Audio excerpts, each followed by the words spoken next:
Itinuturing ni House Assistant Minority Leader Rene Luisco na tagumpay para sa authentic na kinatawan ng kabataan ang tuluyang pagkansela ng Commission on Elections Registration ng Duterte Youth Party List. Ayon kay Ko, naway magsilbi itong leksyon para sa mga politikong gumagamit sa kabataan para lang makaupo sa pwesto.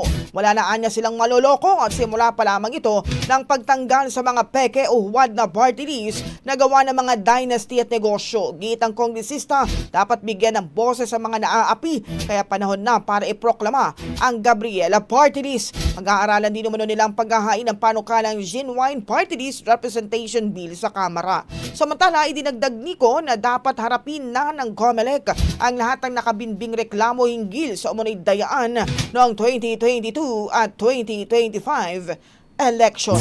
Ang bahaging ito ay hatid sa atin ng Power Cell Salabat, ginhawa ng bawat nangangarap.